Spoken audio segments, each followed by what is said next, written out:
അന്നെടുത്ത ആട്ടോ തന്നെയാണോ? ആദ്യം എടുത്ത ആട്ടോ കമ്പനിയാണോ?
ഹലോ, എൻ്റെ കൂടെ നിൽക്കുന്നത് ശശികാന്താണ്. ശശികാന്ത് ഒരു നല്ല ചെറുപ്പക്കാരൻ, നല്ലൊരു യുവ സംരംഭകനാണ്. അദ്ദേഹം ഞാൻ വൈക്കത്ത് വ്യവസായ ഓഫീസറായിരിക്കുമ്പോൾ എൻ്റെ അടുത്തൊരു സംരംഭം തുടങ്ങാൻ വരികയും അങ്ങനെ അദ്ദേഹത്തിൻ്റെ ഒരു ചപ്പാത്തി നിർമ്മാണ യൂണിറ്റ് ആരംഭിക്കുകയും ചെയ്തു.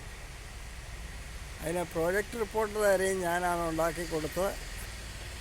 അതിനുശേഷം ബാങ്കിൽ നിന്ന് ലോണിനായിട്ട് അദ്ദേഹത്തിൻ്റെ ആ ലോണ് കൃത്യമായിട്ട് കിട്ടാൻ വേണ്ടി മാനേജരുമായിട്ട് സംസാരിക്കുകയും, നല്ലൊരു മാനേജറായിരുന്നു. അവർ ആ ലോണ് ഏകദേശം 5 ലക്ഷം രൂപയ്ക്കടുത്ത് ലോണ് അനുവദിച്ചു കൊടുക്കുകയും വ്യവസായ വകുപ്പിൻ്റെ ഒരു പദ്ധതി പ്രകാരം പ്രോജക്റ്റ് റിപ്പോർട്ട് റെക്കമെൻഡ് ചെയ്തു. അതുപോലെ അതനുസരിച്ച് ആ ഒരു 5 ലക്ഷം രൂപയുടെ ഒരു മെഷീനും, ചപ്പാത്തി നിർമ്മാണ ഒരു മെഷീനും മറ്റെല്ലാം കൂടെ കൂടി ഏകദേശം 6 ലക്ഷം രൂപ, 6.5 ലക്ഷം രൂപയാണ് ശശികാന്ത് ഒരു സ്നേഹിതനും കൂടെ ചേർന്നാണ് ഇത് നടത്തുന്നത്. അപ്പോൾ ശശികാന്തിന് മുടക്ക് വന്നത് ഏകദേശം 6.5 ലക്ഷം രൂപയാണ്.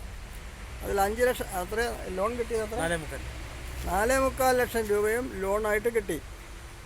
തലയോലപ്പറമ്പ് കാനറ ബാങ്കിൽ നിന്നാണ് ശശികാന്തിന് ലോൺ കിട്ടിയത്. അപ്പോൾ അതിന് ശശികാന്ത് ഇപ്പോൾ മെഷീൻ്റെ സബ്സിഡിക്കല്ല അപേക്ഷിച്ചല്ലേ? അല്ല, അത് പലിശ സബ്സിഡി. അപ്പം ഒന്നുകിൽ ശശികാന്തിന് അത് ESS പദ്ധതി പ്രകാരം മെഷീനറിയുടെ സബ്സിഡി മേടിക്കാമായിരുന്നു. എന്നാൽ ശശികാന്ത് അത് പലിശ സബ്സിഡിയുള്ള നാനോ യൂണിറ്റ് പ്രകാരം പലിശ സബ്സിഡി കിട്ടാനാണ് ആഗ്രഹിച്ചത്. അതനുസരിച്ച് അദ്ദേഹത്തിന് പലിശ സബ്സിഡി 3 വർഷത്തേക്ക് കിട്ടും. അതിപ്പോൾ 8% അല്ലേ? അപ്പോൾ 8% പലിശയ്ക്ക് ഇളവ് കിട്ടുകയാണ്. അപ്പോൾ ആകെ പലിശ എത്ര ശതമാനമായിരുന്നു? 11.8. 11.8-ൽ 8% സബ്സിഡി കിട്ടി. ബാക്കി വരുന്ന 3.8% പലിശയാകുന്നുള്ളൂ. അപ്പോൾ അങ്ങനെ പലിശ സബ്സിഡി കിട്ടുമ്പോൾ അന്നേരം മെഷീൻ്റെ സബ്സിഡി കിട്ടുന്നില്ല. അത് നമുക്കിഷ്ടമുള്ള മെഷീനറിയുടെ സബ്സിഡി വേണമെങ്കിൽ അത് ഈ യൂണിറ്റിന് 30% കിട്ടുമായിരുന്നു. ആ സ്ഥാനത്താണ് പലിശ സബ്സിഡി. ശശികാന്ത് മതി എന്ന് പറഞ്ഞാൽ പലിശ സബ്സിഡി പ്രകാരമുള്ള അപേക്ഷ കൊടുത്തു. അപ്പോൾ അദ്ദേഹത്തിന് 3 വർഷത്തേക്ക് ഈ 8% പലിശയിൽ സബ്സിഡി കിട്ടും. അപ്പോൾ ശശികാന്ത് നടത്തിയ ഈ 6 ലക്ഷം രൂപ മുടക്കി നല്ല ആത്മാർത്ഥമായിട്ട് അദ്ദേഹം അധ്വാനിച്ച് അദ്ദേഹവും കൂട്ടത്തിൽ ഇപ്പോൾ ജോലി ചെയ്യുന്ന എത്ര പേരുണ്ട്? 3 പേര്. ശശികാന്തിനെ കൂടാതെ. ഞാനില്ലാതെ പിന്നെ എൻ്റെ ഫ്രണ്ടുണ്ട് ശ്രീജിത്ത്, ഞങ്ങളുടെ കൂടെയാണ് നടക്കുന്നത്. ശ്രീജിത്തും ശശികാന്തും കൂടെയാണ് പാർട്ട്നേഴ്സായിട്ട് കൂട്ടായിട്ടാണ് നടത്തുന്നത്. ശശികാന്തിൻ്റെ പേരിലാണ് ഈ യൂണിറ്റ്. എന്നാൽ അദ്ദേഹത്തിൻ്റെ സ്ഥാപനം പ്രവർത്തിപ്പിക്കാനായിട്ട് 3 ജോലിക്കാർ എക്സ്ട്രാ ഉണ്ട്. 3 ജോലിക്കാർ, 3 സ്ത്രീകൾ ജോലി ചെയ്യുന്നുണ്ട്. ഒരു ദിവസം ശശികാന്തിന് ഇവിടെ വെള്ളം കയറിയ ഒരു സ്ഥലമാണ്. കഴിഞ്ഞ മഴക്കാലത്ത് ഇവിടെയെല്ലാം വെള്ളം കയറി 1 മാസത്തോളം സ്ഥാപനം അടച്ചിടേണ്ടി വന്നെങ്കിലും ശശികാന്ത് അതിനെയെല്ലാം തരണം ചെയ്ത് വീണ്ടും ശക്തമായിട്ട് സ്ഥാപനം പ്രവർത്തിപ്പിച്ചു. ശശികാന്തിൻ്റെ ഈ യൂണിറ്റിൻ്റെ ഏറ്റവും പ്രധാന ഒരു വിജയമായിട്ട് ഞാൻ കാണുന്നത്, ഒന്ന്, ശശികാന്ത് നല്ല സത്യസന്ധമായി നല്ല രീതിയിലും ഉത്സാഹത്തോടെയും കൃത്യമായി ബാങ്കിലെ കാര്യങ്ങൾ തിരിച്ചടയ്ക്കുകയും എല്ലാം ചെയ്യുന്ന ഒരു സംരംഭകനാണ്. അതുകൊണ്ട് തന്നെ ഞാൻ അദ്ദേഹത്തിനോട് പറഞ്ഞ ഉപദേശപ്രകാരം നല്ല സാധനങ്ങളെടുത്ത് നല്ല നിലയിലുള്ള ചപ്പാത്തിയാണ് അദ്ദേഹം ഉണ്ടാക്കുന്നത്. അദ്ദേഹത്തിൻ്റെ ചപ്പാത്തിയുടെ പ്രത്യേകത വളരെ രുചികരമായ ചപ്പാത്തിയാണ്. ഒരു കാരണവശാലും ക്വാളിറ്റി കുറയ്ക്കാൻ അദ്ദേഹം സമ്മതിക്കില്ല.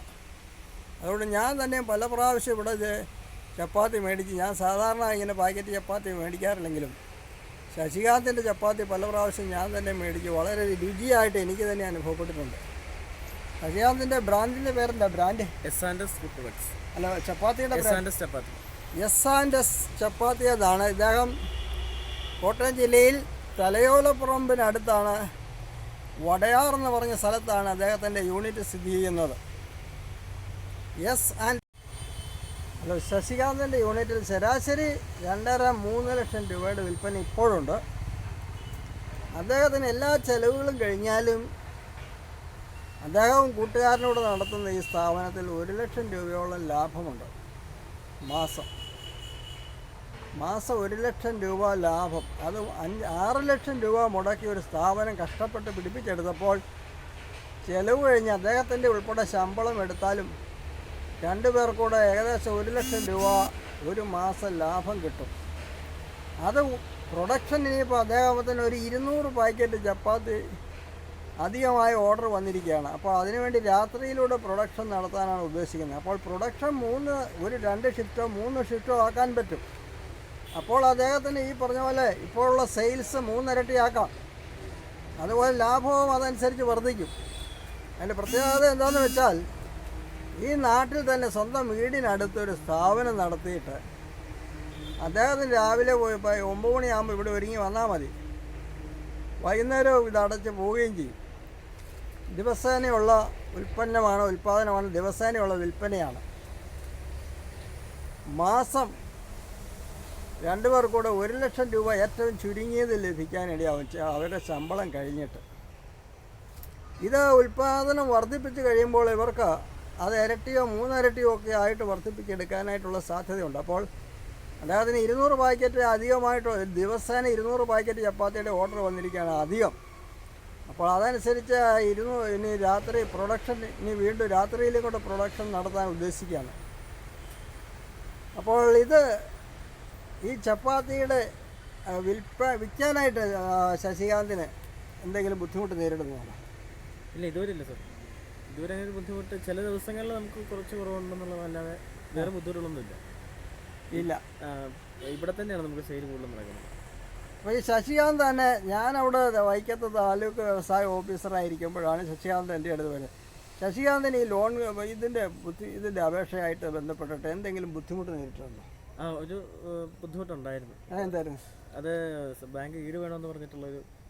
എന്നിട്ട് ഈട് കൊടുത്തോ? ഇല്ല, ഈട് കൊടുക്കില്ല. സാറൊന്ന് വിളിച്ച് പറഞ്ഞാൽ ഈട് കൊടുക്കേണ്ടി വന്നില്ല. അത് അപ്പോൾ ബാങ്കിൽ ഈട് വേണമെന്ന് അവരാദ്യം പറഞ്ഞെങ്കിലും പിന്നീട് മാനേജരുമായിട്ട് ഞാൻ ഫോണിൽ വിളിച്ച് പറഞ്ഞേ ഉള്ളൂ. അവർക്കപ്പോൾ അത് ബോധ്യപ്പെട്ടു, നല്ലൊരു ചെറുപ്പക്കാരനാണ്, നല്ല സംരംഭനാണ് അത് എന്ന് പറഞ്ഞു. അവർക്ക് ഈടില്ലാതെ അവർക്ക് ലോൺ ശശികാന്തിന് കിട്ടി. അല്ലാതെ വേറെ ഒരു ബുദ്ധിമുട്ടും ശശികാന്തിന് ഉണ്ടായിട്ടില്ല. നല്ല രീതിയിൽ യൂണിറ്റ് നടന്നു. ഇവിടെയെല്ലാം വെള്ളം കയറി ശശികാന്തിൻ്റെ യൂണിറ്റ് ഒരു 2-3 ആഴ്ച വെള്ളത്തിൽ മുങ്ങിപ്പോയതാണെങ്കിലും അതെല്ലാം നന്നാക്കി മെഷീൻ കമ്പനിക്കാരൊക്കെ നന്നാക്കി തന്നില്ല. നമുക്ക് ഇൻഷുറൻസ് ഉണ്ടാകുന്ന പുതിയ മെഷീൻ കൊടുത്തു ഉണ്ടോ? ആ മെഷീൻ മുങ്ങിപ്പോയതായിരുന്നു. എന്നാൽ ഇൻഷുറൻസ് ഉണ്ടായിരുന്നുണ്ട്. ഇൻഷുറൻസിന് എത്ര രൂപ അടയ്ക്കണം? ഇൻഷുറൻസിന് ഒരു വർഷം 1700 രൂപ. ഒരു വർഷം. അതെ അതെ. അപ്പോൾ ഇൻഷുറൻസ് ഉണ്ടോ, ഇൻഷുർ ചെയ്തുകൊണ്ട് ആ മെഷീന് പുത്തൻ മെഷീൻ ലഭിക്കാൻ ഇടയായി തീർന്നു. ഇതൊക്കെ വലിയ സന്തോഷകരമായ കാര്യമാണ്. അദ്ദേഹത്തിൻ്റെ നാട്ടിൽ ഒരു നല്ല സംരംഭം തുടങ്ങി നല്ല നിലയിൽ വിജയിപ്പിക്കുക. ഇനിയിപ്പോൾ പിന്നെ ശശികാന്തിന് ഇതിൻ്റെ ഉള്ള എക്സ്പാൻഷനുള്ള സാധ്യത എന്താ ഉദ്ദേശിക്കുന്നത്? ഞങ്ങൾ ഉടനെ ഒരു എക്സ്പാൻഷൻ, ഇനിയിപ്പോൾ പത്തിരി നിർമ്മാണ യൂണിറ്റും കൂടെ തുടങ്ങിയാലെന്നൊരു ആലോചനയുണ്ട്. വേറെ അല്ല ഇതിൻ്റെ കൂടെ തന്നെ. അതെ, അല്ല ഇതിനകത്ത് സ്ഥല സൗകര്യം ഉണ്ടോ? അല്ല, വേറെ ഒരു ചെറിയ റൂം എടുത്തിട്ടുണ്ട് അവിടെ. അപ്പോൾ അവിടെ 10 യൂണിറ്റ്. അതെ സാർ. അതിൻ്റെ മെഷീൻ എന്നാ വരും? അത് 2 ലക്ഷം രൂപയോളം ചിലവ്. 2 ലക്ഷം. ഒന്ന് മനസ്സിലാക്കുക, 6 ലക്ഷം രൂപ അല്ലെ 6.5 ലക്ഷം രൂപ മുടക്കിയിട്ട് ആണ് അദ്ദേഹത്തിന് കൂട്ടുകാരനൂടെ മാസം എല്ലാം കഴിഞ്ഞിട്ട് 1 ലക്ഷം രൂപ കിട്ടുന്നത് എന്ന് പറഞ്ഞാൽ അതിൻ്റെ അർത്ഥം 1 വർഷം കൊണ്ട് അദ്ദേഹത്തെ 6 മാസം കൊണ്ട് അദ്ദേഹത്തിൻ്റെ ഇപ്പോഴത്തെ അവസ്ഥയിൽ 6 മാസം കൊണ്ട് അദ്ദേഹത്തിൻ്റെ എല്ലാ മുടക്കും കഴിയാനുള്ള മറികടക്കാനുള്ള ലാഭം അദ്ദേഹത്തിന് കിട്ടുന്നുണ്ട്.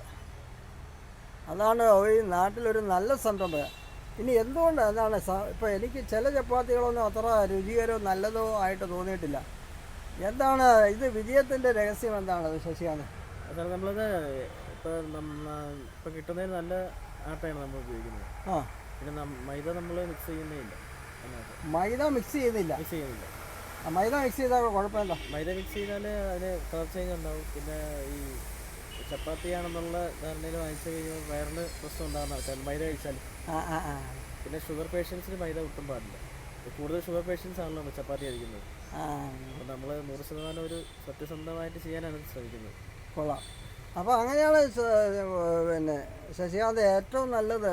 അങ്ങനെയാണെങ്കിൽ ഒരു ഗോതമ്പ് കൊണ്ട് ഉള്ള ചപ്പാത്തിയുടെ സാധ്യത എങ്ങനെയാണ്? ഗോതമ്പാകുമ്പോൾ നമുക്ക് ഈ ഒരു സോഫ്റ്റ്നെസ് കിട്ടത്തില്ല സാർ. അത് ശരിക്കും പറഞ്ഞാൽ ഒരു പ്രോസസ്സിങ് ഒക്കെ നമ്മൾ ചെയ്ത് വരുമ്പോഴത്തേക്കും നമ്മൾ സാധാരണ മില്ലിൽ പൊടിച്ചാൽ അത് കറക്റ്റായിട്ടൊരു ആ പൗഡർ ഫോം കറക്റ്റ് ആവണമെന്നില്ല. ഇതിനകത്ത് മിക്സ് ചെയ്ത് കൊടുത്താലപ്പോൾ ഇപ്പം നമ്മൾ ആട്ടയും പിന്നെ ചക്കി ഫ്രഷ് കുറച്ചൊരു സോഫ്റ്റ് ആനായിട്ട് അതുകൂടെ മിക്സ് ചെയ്താണ് നമ്മൾ ചെയ്യുന്നത്. അതെന്താ സാധനം? അതും ഗോതമ്പിൻ്റെ ഫസ്റ്റ് ക്വാളിറ്റി സാധനം. ശരിക്കുള്ള ഗോതമ്പ് പൊടി തന്നെ, തീരെ നൈസായിട്ടുള്ള. ഇത് കഴിക്കുന്ന ആർക്കും വയറിന് പ്രശ്നമില്ല. ഇതുവരെ പ്രശ്നം ഉണ്ടായിട്ടില്ല. അപ്പോൾ നല്ല പൊടി തന്നെ എടുക്കണം. വില കുറഞ്ഞ് കൊണ്ടുവന്നാൽ എടുക്കുകയില്ല. ഇല്ല, എടുക്കുന്നില്ല. നമ്മൾ പല ആൾക്കാരും വന്നു നമ്മുടെ, പക്ഷെ നമ്മൾ അന്ന് പോലെ ഇന്നുവരെ ഒരേ ബ്രാൻഡ് തന്നെ ഉപയോഗിക്കുന്നത്. വെളിച്ചെണ്ണ ആവശ്യമുണ്ട് ഇതിന്? സൺഫ്ലവർ ഓയിൽ ചേർക്കുന്നത്. സൺഫ്ലവർ ഓയിലുണ്ട്. അപ്പോൾ അതാണ് ശശികാന്തിൻ്റെ വിജയത്തിൻ്റെ രഹസ്യം. നല്ല ക്വാളിറ്റിയുള്ള ഉൽപ്പന്നം ഉണ്ടാക്കുന്നതുകൊണ്ട് അദ്ദേഹത്തിൻ്റെ ഒരു കാലത്തും ഇതിന് ക്ഷീണം വരികയില്ല. കാരണം ഇത് മേടിക്കുന്നവർ പിന്നെയും പിന്നെയും മേടിക്കും. നല്ല രുചിയുമാണ് ശശികാന്തിൻ്റെ ചപ്പാത്തി. അപ്പോൾ അതുകൊണ്ട് നിങ്ങൾ ഗൾഫിലും മറ്റു നാടുകളിലും ഒക്കെ ഈ നാട്ടിൽ, സ്വന്തം നാട്ടിൽ ഒരു ചെറുപ്പക്കാരൻ, ശശികാന്തിൻ്റെ വിദ്യാഭ്യാസം ഞാൻ +2 കഴിഞ്ഞ് D.Pharm കഴിഞ്ഞാണ്. +2 D.Pharm കഴിഞ്ഞ ആളാണ്. പക്ഷേ ഒരു സംരംഭം തുടങ്ങാനായിട്ട് ഇഷ്ടപ്പെട്ടു. അദ്ദേഹം നല്ല നിലയിൽ വന്നു. അത് ആത്മാർത്ഥമായി ജോലി ചെയ്തു. വീടിനടുത്ത് ഒരു സ്ഥലത്ത് വാടക എടുത്ത് കെട്ടിടമെടുത്ത് അദ്ദേഹം സംരംഭം തുടങ്ങി. നല്ല ഒരു വിജയം വരിക്കുന്നു. മാത്രമല്ല 4-5 പേർക്ക് ജോലിയുമായി. അത് കഴിഞ്ഞ് അദ്ദേഹത്തിന് ലാഭവും കിട്ടുന്നു. ഇനി പുതിയ സംരംഭം തുടങ്ങാനുള്ള സാധ്യതയുമുണ്ട്. അതുകൊണ്ട് നല്ല ഉദ്ദേശത്തിൽ വരുന്ന, നല്ല ഉദ്ദേശത്തിൽ തുടങ്ങുന്ന ആർക്കും അത് വേണ്ട രീതിയിലുള്ള കോച്ചിങ്ങും പഠനങ്ങളും വേണ്ട രീതിയിൽ ചെയ്താൽ ഒരു പരാജയം വരേണ്ട കാര്യമില്ല. കാര്യം അവരുൽപ്പാദിപ്പിക്കുന്ന ഉൽപ്പന്നത്തിന് മനുഷ്യന് ഗുണകരമായ ഉൽപ്പന്നം ഉണ്ടാക്കുന്നതുകൊണ്ട് അതിന് ഡിമാൻഡ് ഉണ്ടാവും. ഡിമാൻഡ് ഉള്ളതുകൊണ്ട് ഒരിക്കലും അവർ പരാജയപ്പെടുകയില്ല. അതുകൊണ്ട് നിങ്ങളോട് പറയുന്ന ഇതാണ്, നിങ്ങൾ ചെപ്പടി വിദ്യകൾ ചെയ്യാൻ ഉദ്ദേശിക്കാതെ മനുഷ്യന് പ്രയോജനമുള്ള ഏതൊരു ഉൽപ്പന്നവും ഉണ്ടാക്കി കൊടുത്തു കഴിഞ്ഞാൽ അതിന് നിലനിൽക്കുന്ന വിജയമുണ്ടാകുമെന്നുള്ള കാര്യം തെളിയിക്കുന്നതാണ് ഈ ശശികാന്തിൻ്റെ അനുഭവം. ശശികാന്തിന്, എന്നെ സംബന്ധിച്ചിടത്തോളം ശശികാന്തിനോട് എനിക്ക് വലിയ താല്പര്യമാണ്.